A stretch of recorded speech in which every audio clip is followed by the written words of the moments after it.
नमस्कार, स्वागत है आपका छत्तीसगढ़ के इस खास पेशकश में। मैं हूं आपके साथ अनाया शर्मा। छत्तीसगढ़ में विधानसभा चुनाव के लिए मतदान के बाद अब बस नजर है तो वोटों की गिनती पर। चुनाव में लोगों ने बढ़ चढ़कर अपने मताधिकार का इस्तेमाल किया और उम्मीदवारों की किस्मत ईवीएम में अब कैद है, जिन्हें स्ट्रांग रूम में सुरक्षित रख दिया गया है। हालांकि अब सभी की नजरें वोटों की गिनती पर टिकी है कि जब ईवीएम खुलेगा तो किसको सरकार बनाएगा। हालांकि इस बार का जो वोट प्रतिशत है पिछले चुनाव के मुकाबले कम रहा है। ऐसे में सवाल ये भी उठता है कि इस बार कम वोटिंग प्रतिशत किस ओर इशारा करता है। वहीं पार्टियों में हो रही चुनावी बयानबाजियों को लेकर भी कई तरह के सवाल उठने लगे हैं। अब देखना होगा कि नए साल में किस पार्टी का जश्न दोगुना होता है। अब इसी को लेकर हमारे साथ हमारे कुछ मेहमान जुड़ेंगे, जिनसे हम आज इसको लेकर चर्चा करेंगे।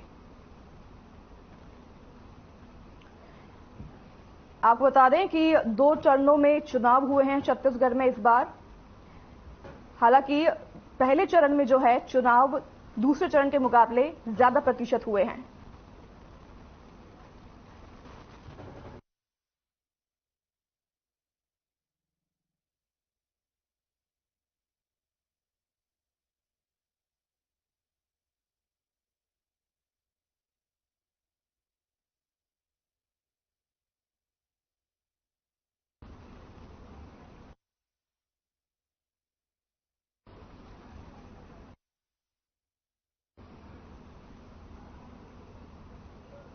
तो फिलहाल हमारे मेहमान अनिल दुर्गम आम आदमी पार्टी के अध्यक्ष हमारे साथ जुड़ गए हैं। उनसे चर्चा करते हैं कि क्या कुछ छत्तीसगढ़ में जो हो रहा है। 2 चरणों में इस बार चुनाव हुए हैं।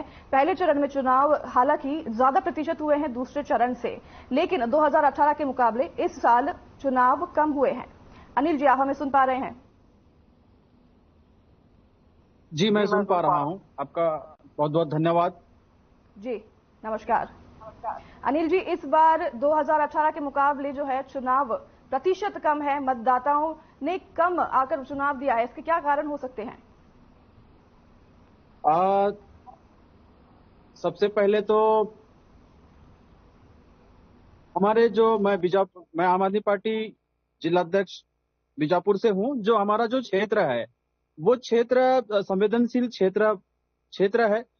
खैर, चुनावी समय में, चुनावी टाइम में ऐसे बहुत सारे घटनाओं को देखने के लिए मिलता था, लेकिन इस बार कोई ऐसी घटनाएं नहीं हुई है जो किसी को जनधन की हानि हो। और लोगों ने इस क्षेत्र में भी बढ़ चढ़ के बहुत भाग लिया है और बहुत सारा चीज देखने के लिए मिला था। चुनावी माहौल को लेके बहुत उत्साहित थे लोग। पहले क्या वोट प्रतिशत रही है मुझे तो नहीं पता, पर इस बार मैंने जहां भी देखा बहुत अच्छा रहा प्रदर्शन और लोगों में उत्साह बना था। जी जी, बीजापुर में क्या कुछ हालात रहे हैं वोटिंग के दौरान अनिल जी? लोगों में एक उत्साह देखने के लिए मिलता था अपने क्षेत्र में। मैं भी बहुत सारी जगह पे मैं घुमा हूँ, देखा हूँ।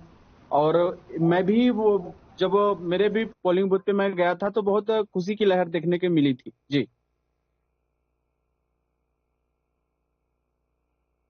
पार्टी जो है इस बार अगर हम देखा जाए तो बीजेपी और कांग्रेस के सामने बहुत अभी फिलहाल नई पार्टी है, तो इन दोनों के सामने जो है आपके अभी स्थिति क्या है बीजापुर में? बड़ी दुर्भाग्यपूर्ण की बात है कि किसी कारणवश हमारे क्षेत्र में प्रत्याशी घोषित नहीं कर पाए हैं और हमारे सारे कार्यकर्ताओं में एक दुख का माहौल बना रहा। और गठबंधन को देखते हुए, इंडिया गठबंधन को देखते हुए यहाँ के सारे जितने कार्यकर्ता पदाधिकारी ने तय किया है कि हम कांग्रेस समर्थन करके हमने कांग्रेस का समर्थन किया था। जी जी जी, चुनाव में जो है आप आम आदमी पार्टी को कहां देखते हैं? इस बार के चुनाव में आप कहां पर अपने आप को देख रहे हैं? दोनों पार्टियों ने दारू और पैसे का बहुत सहारा लिया है, पर हमारे जितने भी जहां भी प्रत्याशी घोषित हुए हैं वो दमखम से लड़े हैं और हम जीतेंगे, ये हमारी उम्मीदें दोनों हैं। पार्टी सर, इस बार बीजेपी के लिए पूरी केंद्र सरकार जो है चुनाव मैदान में उतर गई है। भूपेश बघेल ने कई वादे किए हैं, कांग्रेस ने कई वादे किए हैं जनता को। आम आदमी पार्टी जो है कहां खड़ी है इस बार? आम आदमी पार्टी मुद्दों पे लड़ने वाली पार्टी है और आ, जो जिस तरह से दिल्ली और पंजाब में जिस तरह से काम हो रहा है उस काम के आधार पे हमने चुनाव लड़ा है। और दमकम से लड़ा है।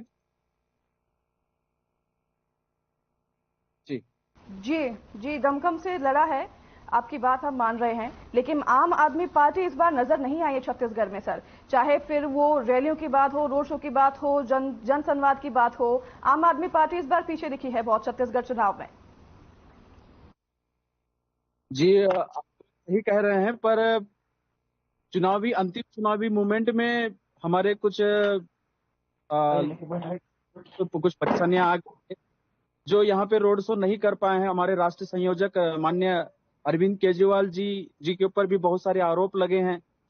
तो ये कहीं ना कहीं इनका जो डर था, आम आदमी पार्टी कहीं दूसरे स्टेट को ना ले जाए करके, ये जो डर बना हुआ था इनके बीच में, ये देश के प्रधान से वो भी यहाँ पे आए थे जीत के लिए, पर ये नाकाम रहेंगे। जो है और छत्तीसगढ़ में आम आदमी पार्टी का बिजली पानी का जो दाव है, आपको लगता है काम आ सकता है? आ सकता है क्योंकि इस ये बार बिजली पानी इस का। बार जो है बिजली पर कांग्रेस भी दाव खेल गई है। कांग्रेस ने दावा किया है कि 200 यूनिट बिजली है जो फ्री दी जाएगी, तब आम आदमी पार्टी का क्या दाव होगा इस पर? हमारा हमारा जो सेम है, जो दिल्ली और पंजाब में जो जिस मुद्दे पे लड़ रहे थे, हम भी यहाँ पे सेम मुद्दे पे लड़ेंगे, क्योंकि बिजली और पानी ये एक जगह की समस्या नहीं है, ये हर जगह की समस्या है। हम उसी मुद्दे पे हम लड़ेंगे। जी जी, आपके क्षेत्र में क्या कुछ कार्य किए जा रहे हैं बीजापुर में बिजली और पानी को लेकर? बिजली और पानी को लेकर अभी यहाँ पे हमारी कोई पार्टी तो यहाँ पे नहीं है, पर हम जी भी उसी मुद्दे पे, हमारे विधानसभा में प्रत्याशी घोषित नहीं किए गए हैं, तो हम कांग्रेस को समर्थन दिए हैं। जी, कांग्रेस को समर्थन दिए, तो आपको लगता है कि कांग्रेस जो है बाजी मार जाएगी फिर से इस बार?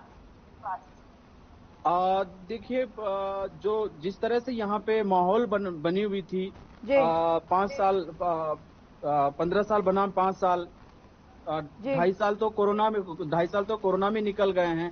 जी बाकी बचे 2.5 साल में काम ठीक हुआ है, पर जिस तरह से काम होना चाहिए था वैसे काम नहीं हो पाया, पर काम ठीक हुआ है। जी, मतदान में जो गिरावट आई है, इसकी खास वजह क्या हो सकती है आपके हिसाब से? हालांकि 2 चरणों में चुनाव हुए हैं, पिछले चरण में 20 सीटों पर वोटिंग हुई है, बाकी 20 सीटों में जो है ज्यादा प्रतिशत में वोटिंग हुई है। दूसरे चरण में जो है इस बार मतदान वोट देने कम क्यों पहुंचे हैं? हमारे बस्तर संभाग में एक हमेशा से एक परेशानी रही है कि यहाँ पे भाजपा ने जब भी भाजपा की जब भी पार्टी बनी है, या पार्टी के जो लोग हैं, जी यहाँ पे गलत तरीके से धर्म की राजनीति, जाति की राजनीति करने की कोशिश किया गया था। लेकिन जी इस बार मुद्दों पे लड़े हैं, जो क्षेत्रीय मुद्दे हैं, उन मुद्दों पे लड़ने के लिए कोशिश किया गया था। इसी के बीच सर टीएस सिंहदेव है, उनका बड़ा बयान सामने आया है। हालांकि आप कांग्रेस को जो है समर्थन दे रहे हैं, तो आपसे मैं जानना चाहूंगी कि पार्टी में ही टीएस सिंहदेव जो है उनका बड़ा बयान सामने आया है कि मैं अगर मुख्यमंत्री नहीं बनता हूं तो मैं चुनाव नहीं लड़ूंगा। इस पर क्या टिप्पणी करना चाहेंगे आप? अब ये राष्ट्रीय स्तर के नेताओं की बात है, जो मुझे इसकी जानकारी नहीं है, जो कि मैं इसका जवाब नहीं दे पाऊंगा। जी, ऐसा बयान क्यों आया है, इस पर आप अपनी टिप्पणी दे सकते हैं कि टीएस सिंहदेव जो है क्यों ऐसा कह रहे हैं? अभी जो उन्हें मुख्यमंत्री बनना है, भूपेश बघेल का साथ नहीं देना चाह रहे हैं। उनका कहना है कि अगर मुझे नहीं बनाया गया तो मैं चुनाव से बाहर हो जाऊंगा। ये बहुत बड़ा बयान है सर। मुझे तो आपको लगता लगता है है पार्टी कि टीएस सिंहदेव को जो है मौका देगी सीएम बनने का? मुझे लगता है कि इसमें मेरा टिप्पणी करना सही नहीं होगा और मैं नहीं कर पाऊंगा। जी, आम आदमी पार्टी से आपको कौन लगता है बड़ा फेस होगा इस बार छत्तीसगढ़ में? हमारे पास ये जो आम आदमी पार्टी है, ये जो अंतिम व्यक्ति तक काम करने वाली पार्टी है जी और इसमें कोई पद के लालच में नहीं आया है। जो शीर्ष नेता होंगे, राष्ट्रीय संयोजक होंगे, वो तय करेंगे कि बड़ा चेहरा, बड़ा फेस कौन होगा। जी जी, जैसा कि हम देख रहे हैं चुनाव में जिस तरह से प्रतिशत जो है वोट प्रतिशत 2018 के मुकाबले इस बार कम पड़े हैं। 2008 के मुकाबले 2008 और 13 में बीजेपी की सरकार थी, तब देखा जाए तो वोटिंग प्रतिशत ज्यादा हुए थे। फिर 2018 में वोटिंग प्रतिशत कम हुए थे, जिसमें कांग्रेस की सरकार बनी थी। अब इस बार फिर से जो है प्रतिशत कम हुए हैं, तो आपको लगता है कांग्रेस की सरकार आएगी या फिर बीजेपी के केंद्र सरकार जो है बाजी मार जाएगी? निश्चित तौर पे देखा जाए कि एक कांग्रेस की लहर थी और लोगों में एक विक्रम साह मंडावी जी के सर, ये प्रति साफ एक साफ प्रेम केंद्र और भूपेश बघेल की लड़ाई लग रही है। जिस तरह से केंद्र के सभी दिग्गज प्रधानमंत्री हमारे, अमित शाह हमारे, सब अनुराग ठाकुर हो, सभी मैदान में उतर गए थे, तो भूपेश बघेल वर्सेस केंद्र की लड़ाई लग रही है। कहीं ना कहीं इन्हें डर लग रहा था, कहीं ना कहीं इन्हें हार का डर सता रहा था, जो ये बड़े बड़े चेहरे यहाँ पे लाके जीतना चाहते थे। पर यहाँ के लोग, ये क्षेत्र के लोग, संभाग के लोग, बस्तर संभाग के लोग बड़ी समझदारी से इस बार कहीं ना कहीं एक अच्छी राजनीति करने वाली पार्टी, अच्छे व्यक्ति को ही चुनेंगे। जी,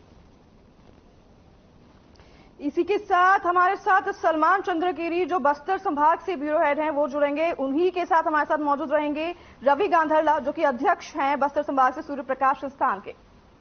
सबसे पहले जाएंगे हम सलमान की तरफ। सलमान, आपसे जानने की कोशिश करेंगे। सबसे पहला सवाल मेरा आपसे यही हो, क्या आप हमें सुन पा रहे हैं?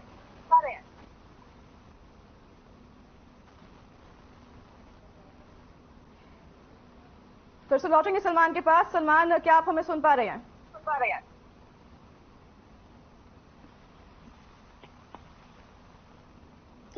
अंदर क्या बोल रहा था, मेरे को टीवी चालू कर दिया हूँ। हेलो जी सलमान। जी, सुन पा रहा हूँ मैडम। जी सलमान, आपका स्वागत है हमारे शो पर। मेरा सवाल आपसे सबसे पहले यही होगा, जिस तरह से 2 चरण में इस बार चुनाव हुए हैं, हालांकि चुनाव प्रतिशत 2018 के मुकाबले इस बार कम हुआ, ये क्या संकेत देता है, किस और जाता है? जी, खास तौर से हम लोग इस नक्सल प्रभावित क्षेत्र में अगर हम लोग चुनाव के मुद्दे में बात करते हैं तो इस बार चुनाव के मुद्दे पे अपन खास बात करते हैं। यहाँ का जो क्षेत्र था थोड़ा अति संवेदनशील क्षेत्र होने की वजह से चुनाव में कई अड़चने आए हैं, कई परेशानियां चुनाव में देखने को मिले हैं। कहीं पे गोलीबारी हुई है, कहीं बम ब्लास्ट हुआ है, लेकिन उसमें भी हमारे इस क्षेत्र के लोगों ने डट के सामना किया है और निडरता से जाके अपना एक कीमती वोट उन्हें दिया है।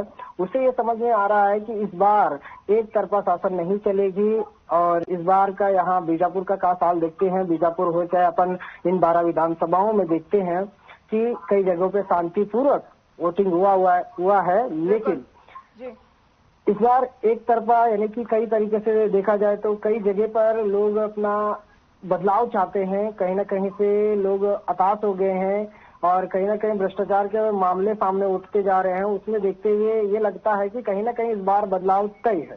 जी, तो जी, आपको लगता है कि इस बार जो महादेव घोटाला, सबसे बड़ा भ्रष्टाचार जो है, ये अगेंस्ट हो सकता है हमारे जो सीएम है उनके?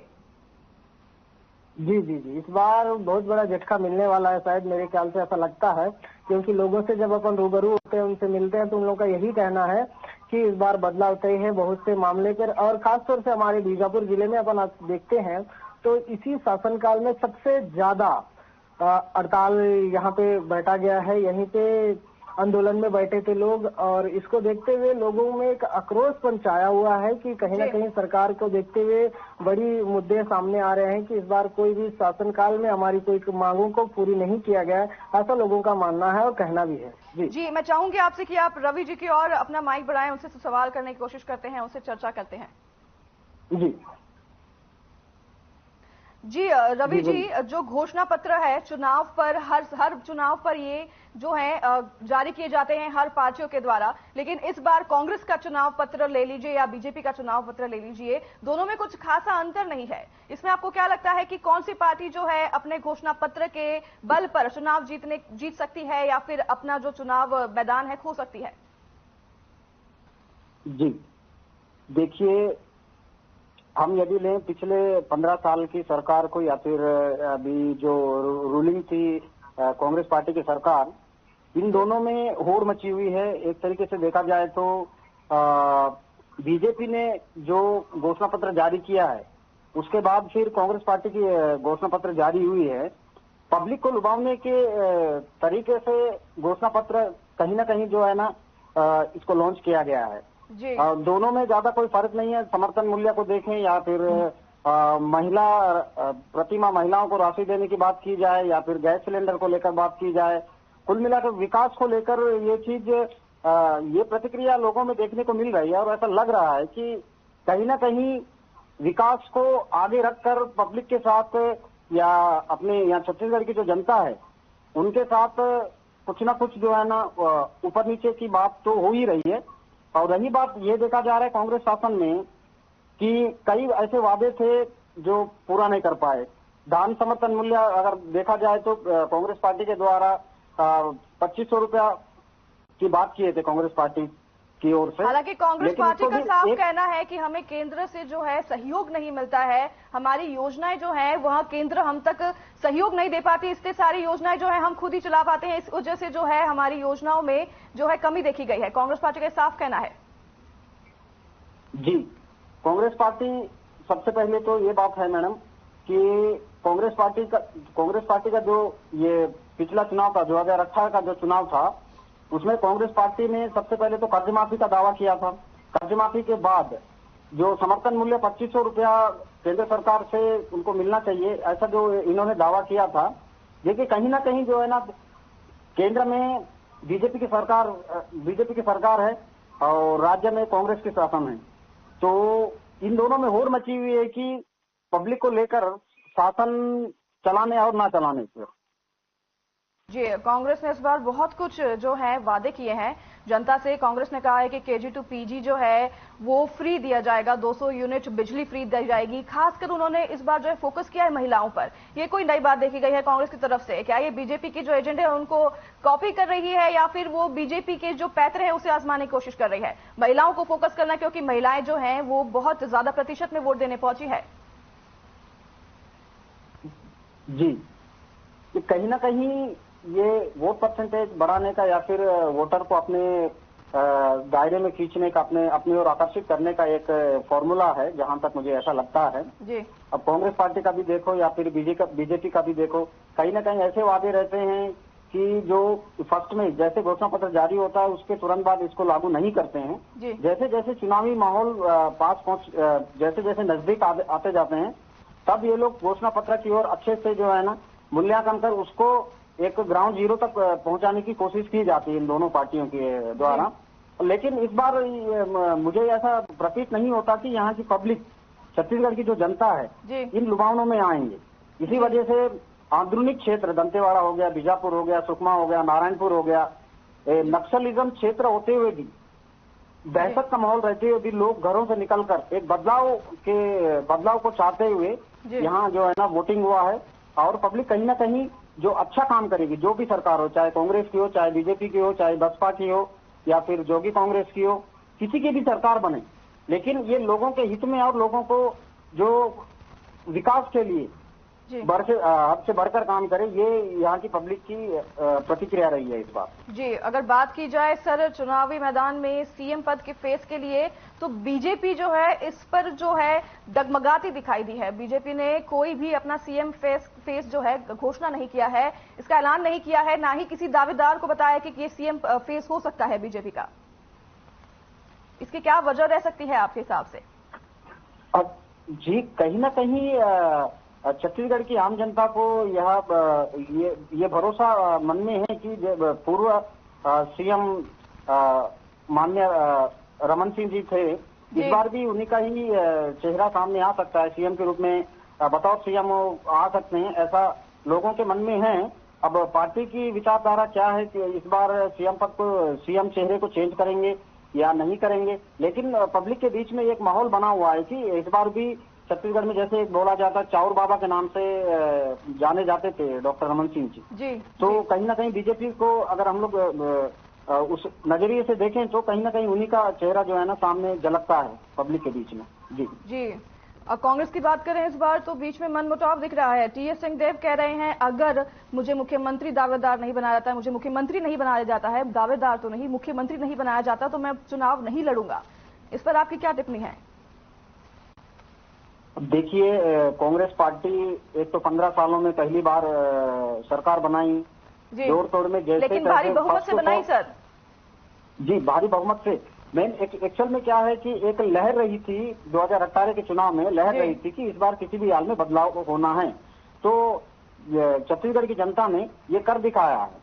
कांग्रेस के शासन को एक मौका जरूर दिया है, लेकिन कांग्रेस पिछले चुनाव के मुकाबले इस चुनाव में, पिछले चुनाव में जब 2018 के चुनाव में टीएस सिंहदेव को एक सीएम के रूप में जो है ना उजागरित किए थे, ऐसा पब्लिक के उसमें था, लेकिन सीएम उनको नहीं बना पाए।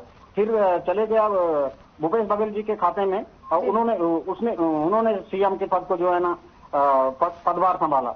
लेकिन इस बार ऐसा है कि यदि के डेट में भूपेश बघेल जी को पुनः सीएम के रूप में यदि पद में जो है ना स्थापित करते हैं जी, तो कहीं ना कहीं छत्तीसगढ़ में एक सही सॉफ्ट माहौल नहीं प्रतीत होता है रहेगा, ऐसा मुझे लगता है।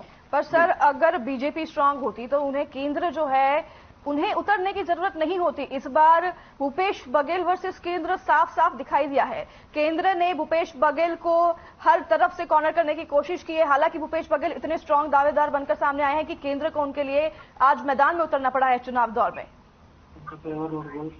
जी जी, क्या है मैम, एक्चुअल में देखिए कहीं ना कहीं जो है ना निगेटिविटी सीएम भूपेश बघेल की ओर से जरूर आई है। उनके ऊपर देखो आरोप, अभी जस्ट चुनावी माहौल, वोटिंग के कुछ ही दिनों पहले महादेव को कुछ घोटाले हो, इस तरीके के कुछ बहुत सारे मामले आए। उस चीज को देखते हुए कहीं ना कहीं ये लगता है कि सीएम पद चेंज हो सकते हैं। लेकिन उन्होंने भी काफी कुछ कोशिश की है उनके शासनकाल में। बतौर सीएम रहते हुए विधायकों की संख्या ज्यादा होने की वजह से एक तरफा जब सरकार बनी तो कहीं ना कहीं चूक हुई होगी उनसे भी कि प्रत्येक जिले में हर एक चीज को एकदम बारीकी से नोटिस करके उस चीज में फोकस करना ये थोड़ा सा असंभव रहा होगा उनके लिए। फिर भी भेंट मुलाकात कार्यक्रम हुआ और लोगों से मिलना, प्रत्येक जिले में जाना, ये कहीं ना कहीं उनके लिए जो है ना एक पॉजिटिव साबित हुआ। अब यही उनका जो कार्यक्रम था, यही उनको अब इस बार 2023 के चुनाव में रिजल्ट क्या बनेगा और किस नतीजे पर पहुंचेंगे, यही उनका जो है ना पब्लिक का वोटिंग का रिजल्ट ही उनका जवाब रहेगा। मैम, जब एक आखिरी सवाल के लौटेंगे अनिल दुर्गम जी के पास, उनसे जानने की कोशिश करेंगे कि आपको क्या लगता है इस बार बाजी कौन मार जाएगा। हालांकि आप कांग्रेस के समर्थन है, पर लेकिन इस बार बीजेपी भी बड़े पावर के साथ मैदान में उतरी है। अनिल, आप हमें सुन पा रहे हैं? जी जी, मैं सुन पा रहा हूँ जी, क्योंकि केंद्र वर्सेस भूपेश बघेल इस बार जो है मैदान में साफ दिखाई दिए हैं। अगर अमित शाह, मोदी, अनुराग ठाकुर सभी जो है इस बार मैदान में उतर गए हैं, छत्तीसगढ़ पे जीत जो है हासिल करने के लिए वह साफ साफ दिखाई दे रहे हैं कि वो बहुत उत्सुक हैं। आपको लगता है कि कांग्रेस फिर से बाजी मार जाएगी? जी, निश्चित तौर पे बाजी मार जाएगी। जी, कांग्रेस के लिए कितना महत्वपूर्ण है ये छत्तीसगढ़ का चुनाव? क्षेत्र के लिए, क्षेत्रवासियों के लिए ये क्षेत्र के लोग तय करेंगे कि कितना महत्वपूर्ण है, और महत्वपूर्ण रहेगा ही क्यों न रहे कि 2.5 साल में बहुत काम करके दिखाया है बहुत क्षेत्रों में, और कई क्षेत्रों में काम नहीं हो पाया है।